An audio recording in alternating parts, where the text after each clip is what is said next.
that we're children of God, when we realize what we're supposed to be about, which is our Father's business, and not minding the business of someone else.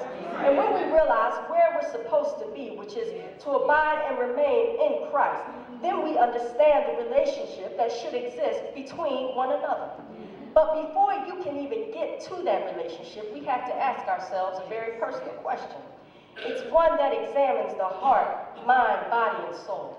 And I say that because this question examines what you believe in your heart, what you think in your mind, which results in the actions of your body, and it determines the deepness of your soul. It's a soul-searching, cut deep to the core kind of question. It's a question that forces you to go beyond talking the talk, because your response will be evident in your walk. It pushes what you profess. It demands an answer from your devotion, and it causes you to put up or shut up.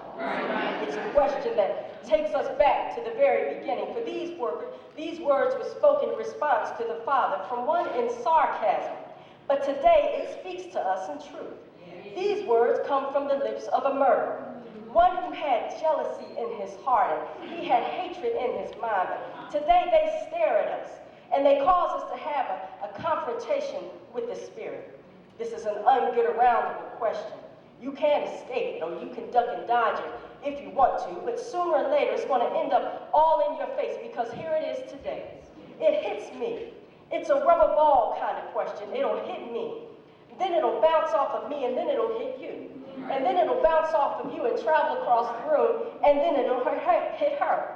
It's one that continues to travel, and it even backtracks, because then it comes back to me and puts me back in check. This question even has a boomerang effect, because even as I throw it out there this morning and sending it to you, it then directs its course right back at me. It's a personal question, one that you can't answer for somebody else. You have to answer this question for yourself. You can speculate and do all that you want to do with it, but sooner or later, the answer is going to come out, whether verbally or by your actions. Well, Deb, you might be asking, what is this question? What is this question that places my Christian character under the microscope? What could possibly be said that would cause me to rethink what I do, the way that I do stuff, why I do what I do, and how I do what I do? And I see you patiently waiting. So the question this morning is, am I my sister's keeper? If you remember the story, it was the great I Am who, after creating birds who split the air with their wings, fish who populate the sea, and any animal known to man, he had a chat with himself, and he realized that he needed someone here that he could relate to on a personal level. And he performed the first surgery, and he created Eve after he created Adam. He created Eve because he realized that it wasn't good for man to be alone. And you know the story. You know how Eve came in contact with the devil in the form of a serpent. And after they had been told not to touch that tree, which was in the midst of the garden, Eve allowed Satan to twist her mind into thinking that if she disobeyed this command, that her life would be better off.